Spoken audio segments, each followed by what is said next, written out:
Good morning, everyone. After Dr. Dalwai's talk, it's opened up so many questions. I just want to share a few things that we do in Father Agnell's school. 1989, if we saw the first presentation, that was the year Parisarasha and Father Agnell's came together, and it was the year of change, where we opened up to anything new, where whatever the students said or did in class was acceptable, and that was the first training ground for us. Now, 22 years back, that was in 1994, that many years back, the school management decided that entry to the school would be through a draw of lots. So there were 360 seats in the nursery, and it would be only a transparent draw of lots. All those who wished their children to study in Father Agnell could just fill in the forms, and on a particular Sunday, in the presence of all parents, we would have two little toddlers from junior KG who would come and pick up the numbers that were all there in 2-3 pots, because we need boys and girls, So we had the blue slips and the pink slips. And we would pick up equal number of pink slips and blue slips, and we would get 360 children in school. That was all. There was no interview, no selection. And once these children came to school in 1994, we began a journey of inclusion, because whosoever came in would be with us till standard 10 for sure, and even later, if they chose to, in standard 11 and 12. And that from that time onwards, 1994, through these years, we have had a big number of children. For example, let me tell you, last year we had 13 children who took the SSC exam and 9 children who took the HSC exam with concessions in some form or the other.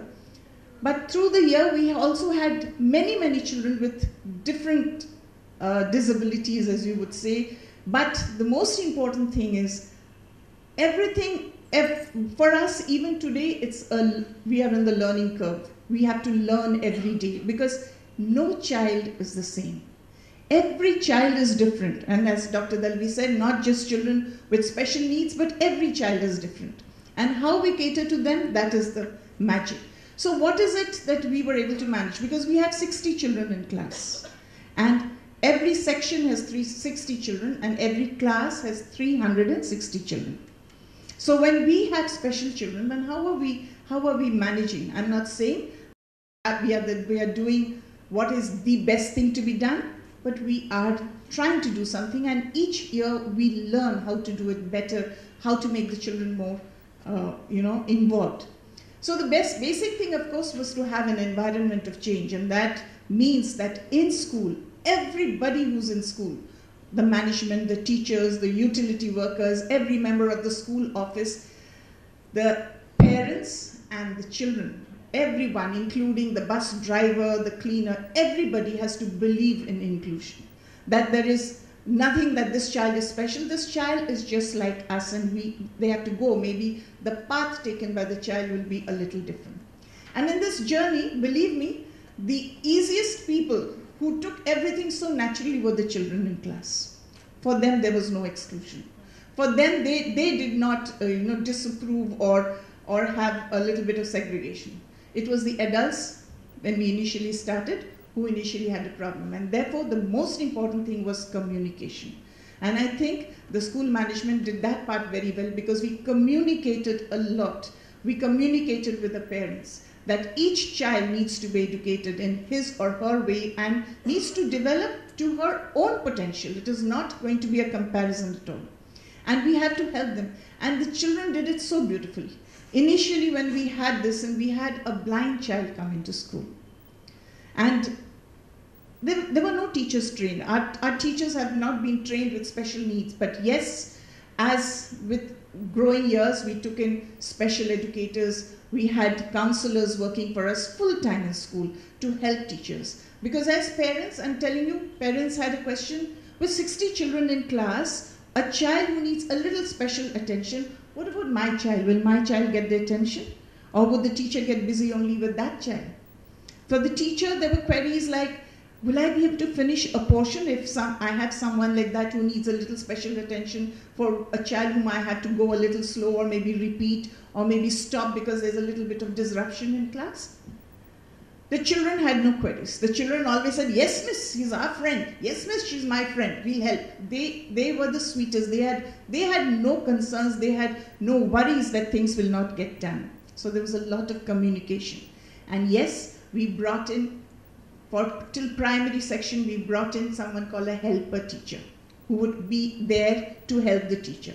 We brought in special educators. We brought in counselors who not only counsel the children, but also worked with teachers for better understanding, with parents for better understanding. So we slowly through the years, we developed a big group, and then what has happened is now, 2016, nobody even blinks an eye. They're all children, and it's just not about academics, it's about taking part in every activity in school, because at the end of the day, what we want, that the children, every child has a high self-esteem, every child. That every child develops good social skills, because once they are out of school, which is such a protective atmosphere, once you go out, are we able to face the world? Are we making them ready for that world? And 3, every child needs friends. That's very important. Do we make lifetime friends? That's very, very important. So these are the 3 goals. Academically, they do very, very well. Because, we have the SSC board is extremely friendly, child friendly. They have given us n number of concessions. Are we making use of the concessions? Are we reading those concessions and rules and seeing that we implement? If in standard 10, a child gets such concessions in standard 10 SSC, can we not bring it down to standard 6 or 7? So we have levels where we modify their question papers. We have, just as they allow a writer for the children of SSC with learning disability, just as they allow special educators to be the prompter for autistic children, we also do the same thing through the years. So the children get that support, because it just gives them the confidence, because they know. The teachers and parents and all others also have to understand that it's not extra work. It's not a burden. We have to plan our lessons well. We have to plan our day well, plan in such a way that the involvement of special children is there very, very clearly. We have to just plan differently. We have to work differently. We don't need to work extra or treat it like a big burden. I'll share with you just 1 or 2 stories, just how we did it. For example, sports day. How can this child in 3rd standard or 6th standard run? Because the child has a physical handicap. But you leave it to the class, and the class came up with such beautiful, like you have those races for telegames. So you have that there will be a child who has a team partner here sitting on a table. And the table, we have lots of baskets, and this is a game devised by the children in class. So we'll have baskets in which we'll have red balls, yellow balls, and with the whistle, one member from the class will run here, and this child who's sitting here at the table is going to put, so the umpire could say 3 yellow balls and 2 red balls, and those many balls have to be put in the basket, and the child will run back. So it's like a relay race. There is involvement. We had a child who had autism but was fantastic with computers. Every time we went for a Scouts and Guides overnight camp, we took the child with us, with the mother.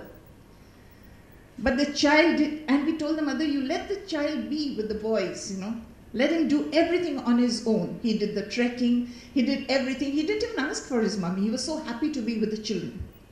At night, we have a campfire item where it's mandatory that all 60 children in the class will participate to pull up one program.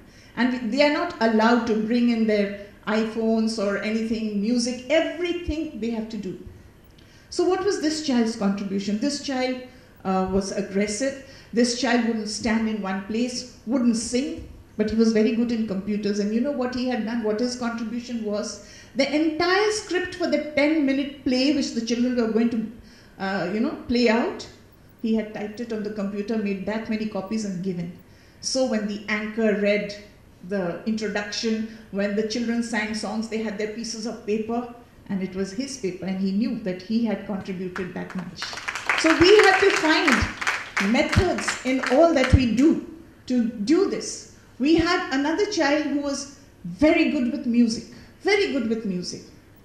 For every annual day, the child would be there on the piano. Not because he was good in music, so wherever it was possible, we had an introduction song, the child would play. And feel so happy to take part in that. The needs of every child is different. We had this year a child who took as an extra subject in lieu of Marathi, took up cookery because loved to cook at home. Yes, cookery as a subject is allowed by the SSC board. But are we even aware of it? It's a very simple subject. And what did the child have to cook? I mean, I was there. The child wrote the theory paper. I was there for the practicals. The child had to cook kheer and one halwa with that yellow pumpkin halwa and kheer. And how well the child did that, because the child enjoyed cooking at home with the help of the special educator always. I remember the first year when we had the child with autism who was allowed to write the SSC paper on the computer. And everybody helps out. The child had a different center. Now these children sometimes have, stranger danger problems. They are only comfortable in a familiar place, the school building, but the child had to go outside to a different school to write his paper. 2 days before the exam, the child, the mother of the child, the special educator, and us teachers, we went to that school. And the school cooperated so beautifully, took him around the entire school. Look, this is such a wonderful school. You write your SSC paper here. So getting the child mentally ready. This is the computer room, and this is the computer on which you will sit and write. The child sat there for 10 days, wrote all his papers. The first day, when the paper was sent, so everybody knows that in SSC we have this answer booklet with a barcode sticker and all. And what happened was, inside that, we just stapled the 2 or 3 answer sheets, because he has typed. He's very good at typing. He did his paper on the computer. And it was given. And though there were letters and everything, by 4 o'clock there was a call from the custodian. We don't know what to do with the paper. Custodian of SSC board. We don't know what to do with the paper. What kind of paper is this? Even though there were, all the permissions were there with the center, permissions were there from the board. So again, we had to take a permission. That was the first year.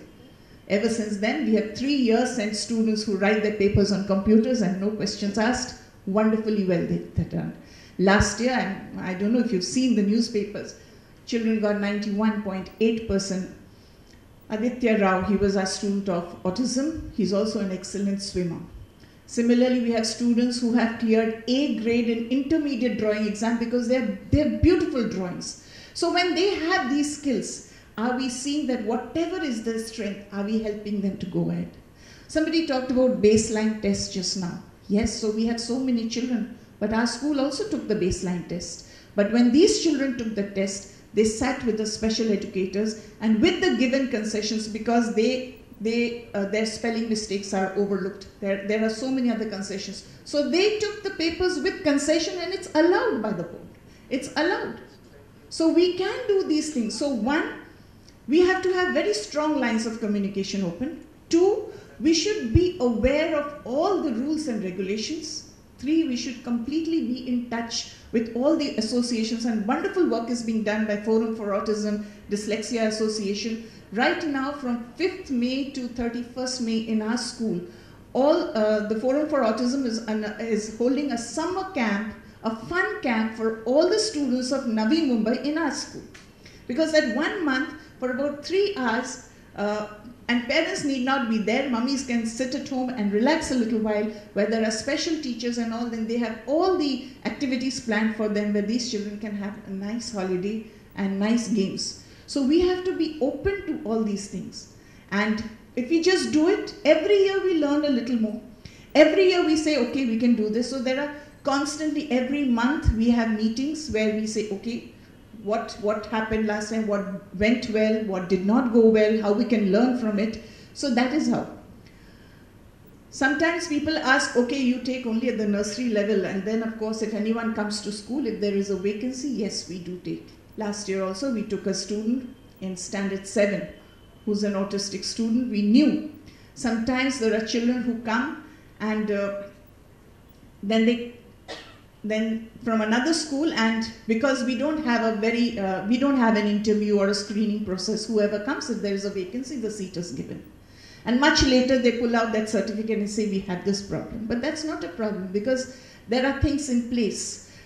When the children come to high school, for example, these are the children who sometimes find it very difficult to get up in the morning.